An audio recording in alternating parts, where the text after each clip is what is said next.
There's a type of man who gets quieter the wiser he becomes. He stops showing off. He stops chasing validation. He's not trying to be seen. He's building something invisible, something most people don't even recognize as power, clarity, control, and peace. And while the world rewards loud voices, dramatic opinions, and surface-level success, the truly wise man moves differently. He watches before he speaks. He thinks before he reacts. He doesn't need to dominate a room, because he knows who he is, even in silence. This man doesn't need to be the smartest guy in the room. He doesn't need to win every debate, and he doesn't panic when he's misunderstood. Because wisdom doesn't come from proving people wrong. It comes from knowing when it's not worth your breath. But here's the thing. You don't wake up one day and become this man. Wisdom isn't given, it's earned. Through pain, through mistakes, through the humbling experience of watching your own ego get in the way, again and again, until you finally realize something. Life rewards the man who sees clearly, not the one who shouts the loudest. And once that shift happens, once a man starts walking away from noise and into focus, everything changes. You don't just start making better decisions. You stop needing the world's permission to be who you are. And that right there is when the real power starts to kick in. Now, I'm not here to flatter you. I'm not here to say you've made it just because you clicked a video. I'm here to offer something stronger, a mirror, a reflection, a clear look at the 6 signs that show you're not just improving. You're becoming something rare, because wisdom doesn't look like what most people think. It doesn't mean quoting philosophy or pretending you've got it all figured out. It means being brutally honest with yourself. It means controlling your emotions when it's easier to explode. It means walking away from things that once controlled you, like ego, impulse, and the need to be liked. It's quiet, it's slow, it's earned, but once it's yours, no one can take it. So if you're the kind of man who's been putting in the work, not just in the gym, not just on your finances, but deep inside where no one sees, this one's for you. If you've been watching yourself grow more calm, more clear-headed, more decisive, then I want you to pay close attention, because in the next few minutes, we're going to lay out 6 traits that don't just belong to strong men, they belong to wise ones.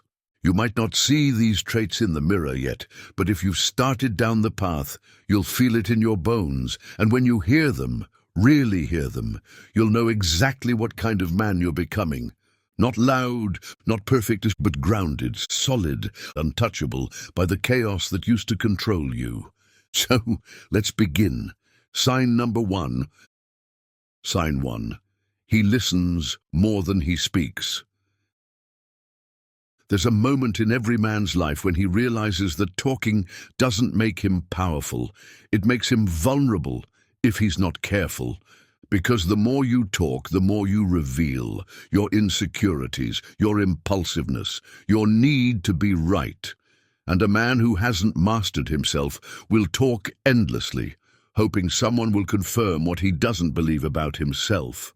But a wise man, he doesn't need to flood the room with words. His presence speaks before he opens his mouth.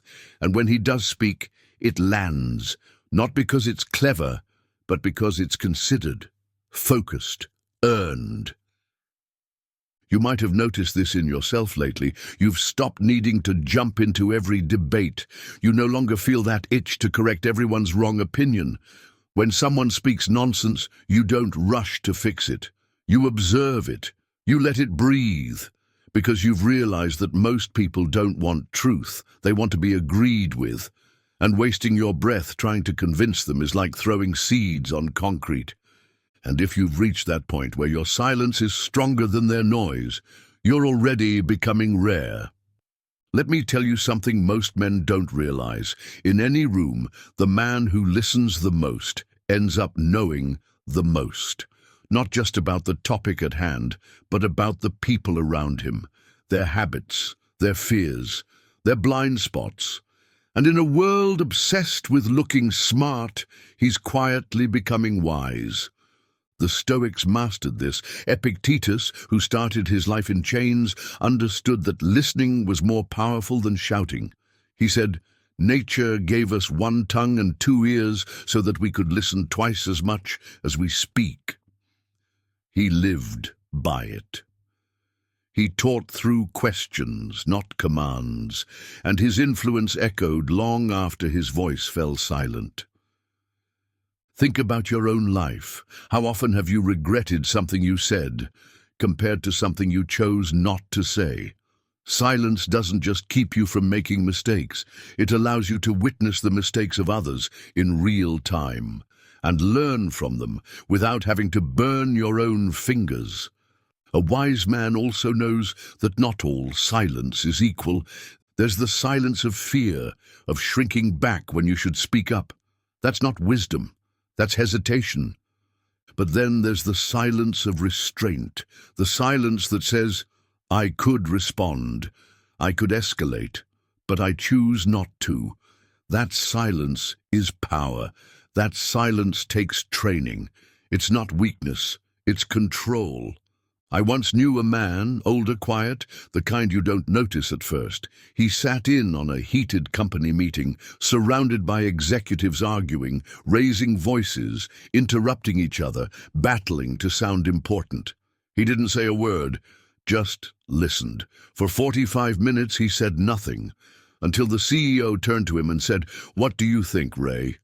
And Ray, who'd taken in every angle, every blind spot, every insecurity, spoke for 90 seconds and changed the whole direction of the meeting. And that's what listening buys you: leverage. It's not about staying silent forever. It's about earning the right to speak when it matters and knowing that your words will carry because they weren't scattered. If you've started to notice yourself pausing more before you speak, if you've started to watch instead of react, if you've started to value understanding more than being understood, then you're not just growing, you're becoming wise. Sign 2, he respects the grind, not just the outcome. There was a time when you admired the result, the six-figure check, the shredded body, the applause, the title. And why wouldn't you? The world teaches us to chase the outcome. It dangles success like a prize and tells you if you're not winning, you're losing. But then something shifts. You start to see through it. You realize that behind every solid man you admire, every man who moves with certainty and strength, there's not just talent. There's repetition. There's discipline. There's work done in the dark when no one's watching. That's when it clicks. The result doesn't make the man, the process does, and that's where a wise man begins to shift his loyalty, not to the finish line, but to the grind itself. A foolish man praises luck. He sees someone succeed and says, "Must be nice." A wise man studies the habits, the patterns, the principles that created the result, and he gets to work. No complaints, no comparisons, just focus. You see, wisdom is the moment you realize shortcuts don't serve you. That skipping steps only makes you stumble later, so you start to fall in love with effort, not in a toxic hustle porn way, but with reverence. Because every rep, every early morning, every quiet evening, with a journal and a plan, that's where identity gets forged. The Stoics knew this deeply. Marcus Aurelius wrote, "Just that you do the right thing. The rest doesn't matter." He wasn't talking about being a robot. He was talking about the power of showing up, not being moved by praise or outcome, but by commitment to principle. I've known men who trained for years, building businesses that didn't pay off at first, building their bodies when no one cared, learning skills that brought no applause, and then one day, it all clicked.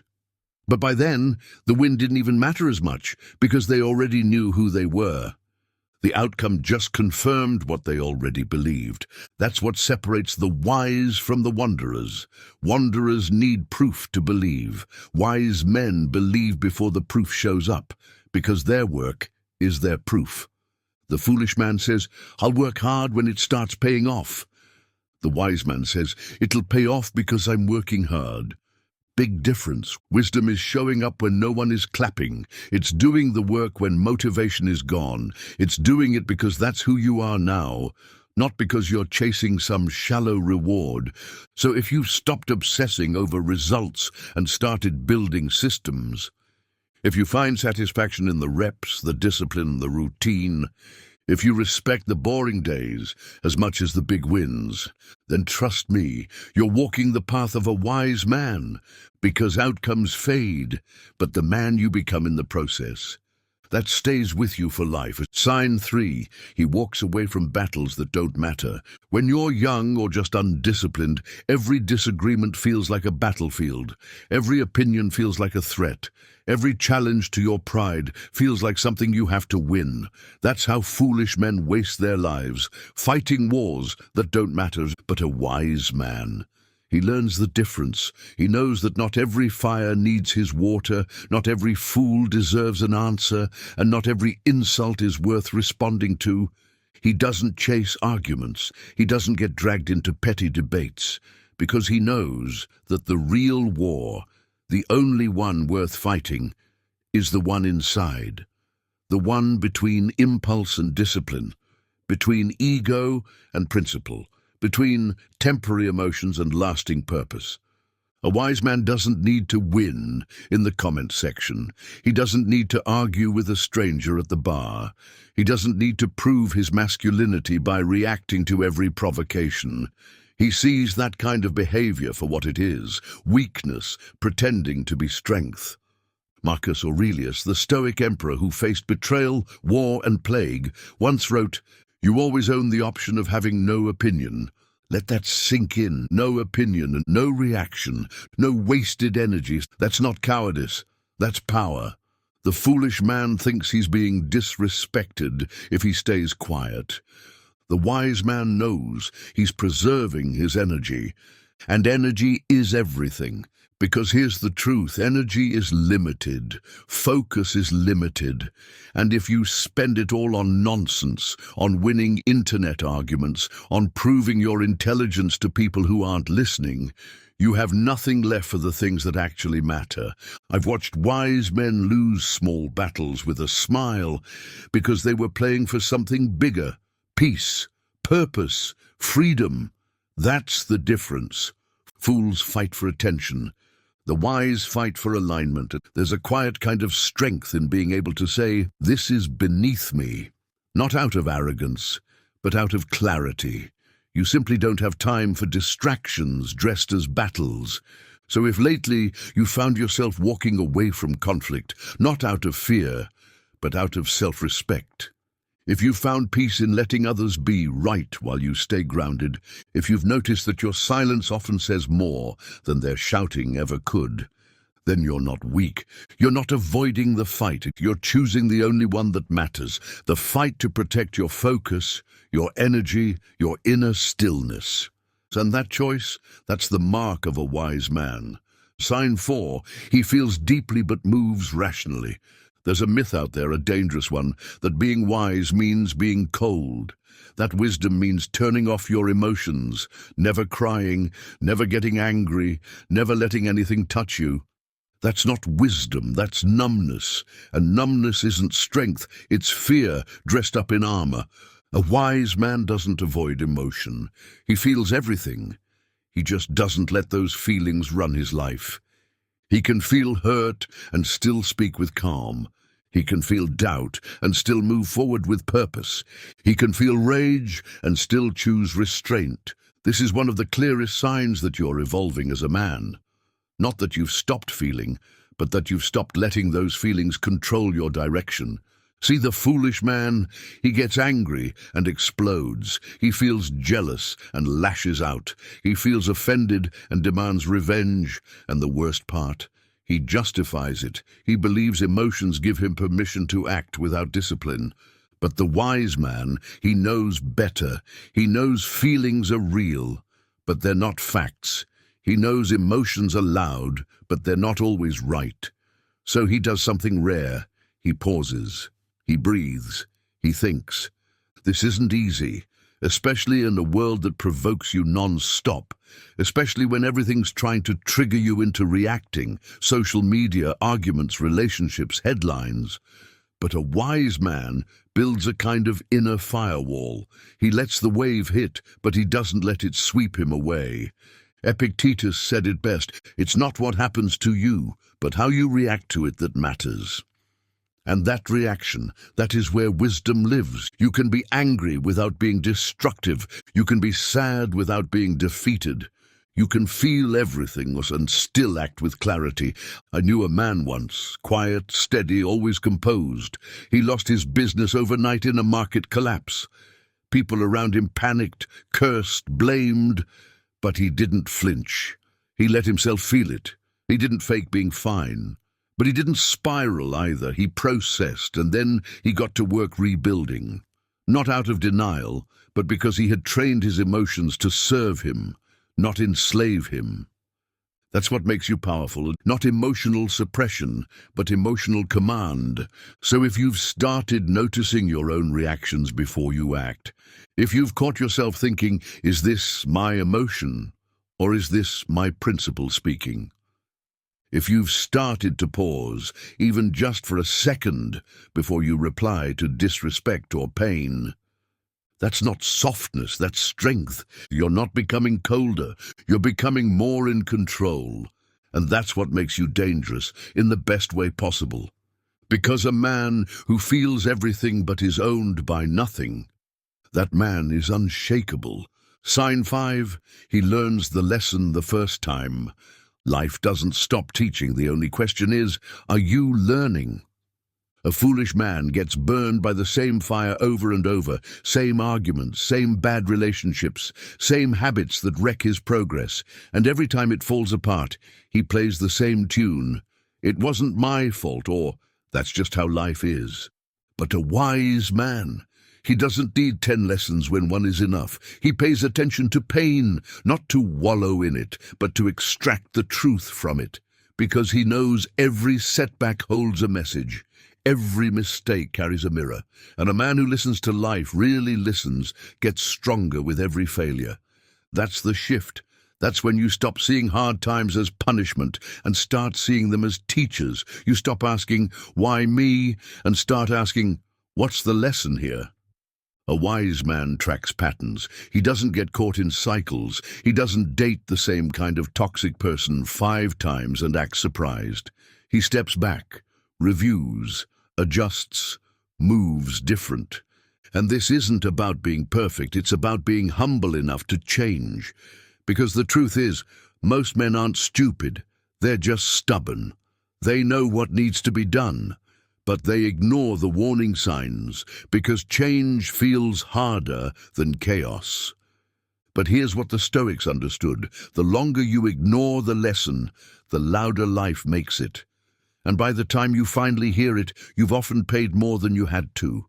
Seneca said fate leads the willing and drags along the unwilling.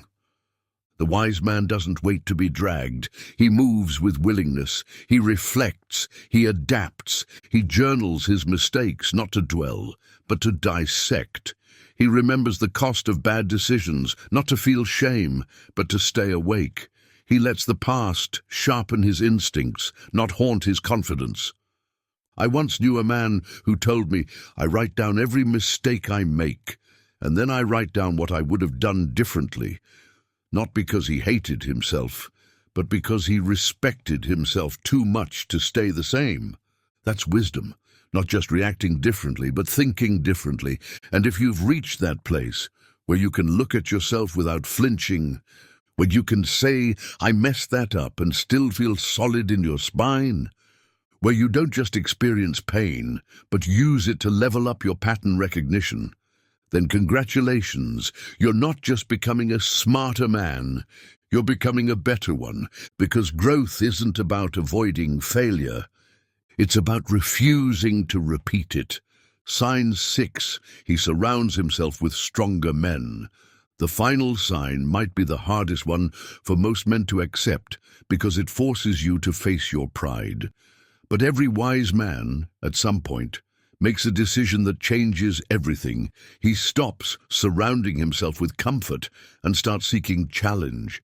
He stops being the strongest voice in the room and starts choosing rooms where he's not the smartest, not the most successful, not the most experienced. Why? Because he's not afraid to feel small. He's hungry to grow. Foolish men surround themselves with people who make them feel big, people who don't challenge them, who don't push them, who nod, agree, flatter, and stay comfortably stuck. These men laugh together, complain together, coast together, and stay mediocre together. And if someone in the group tries to break out, the rest pull him back down like crabs in a bucket. But the wise man, he walks away from that, even if it means being alone for a while, even if it means being the least accomplished guy in the circle, because he understands something most men never do. Comfort kills growth. Marcus Aurelius wrote, "Associate with those who will make a better man of you." That's not just ancient wisdom. It's a strategy for transformation. The wise man surrounds himself with discipline, not distraction, with builders, not talkers, with men who've already done what he's trying to do, not so he can copy them, but so he can calibrate his own standard higher. He studies how they think, how they move, how they handle pressure, how they keep their word, and slowly, silently, something shifts inside him. He starts rising, not to match them, but to meet himself, the version he knows he's capable of becoming. And here's the thing, those men respect him too, not because he's already reached their level, but because they see he's serious. They see he's not there to impress, he's there to learn. And real men respect humility more than bravado. So if lately you found yourself walking away from empty friendships, if you've become more selective about who gets your time, your trust, your energy, if you've stopped needing to feel like the smartest guy in the room and started craving rooms that raise your standard, then you're not becoming arrogant. You're becoming wise because you finally understand the people around you don't just reflect your life, they shape it. And the wise man doesn't let his environment shape him by accident. He builds it intentionally, relentlessly, quietly. Closing reflection. You're becoming something rare. If even one of these signs hit home, if you recognized yourself in the silence, in the control, in the shift toward something deeper, then don't brush it off, because that's not a coincidence, that's not random, that's evolution. You're becoming something the world doesn't teach anymore. A man of discipline, a man of reason, a man of wisdom. And make no mistake, most people won't notice it. They'll still expect you to explain yourself, to react, to compete, to stay loud. But you won't because you don't need to. A wise man doesn't beg for respect. He lives in a way that earns it, silently, steadily, without performance. So here's your reminder. You don't need permission to rise. You just need consistency. You just need patience. You just need to keep walking, quietly, powerfully, unshakably. If this spoke to you, drop a comment below. I'm building in silence, and if you're not there yet but you're willing to try, say it anyway. Let that be your first decision made in wisdom, not impulse. We're not here to be loud, we're here to be legendary quietly.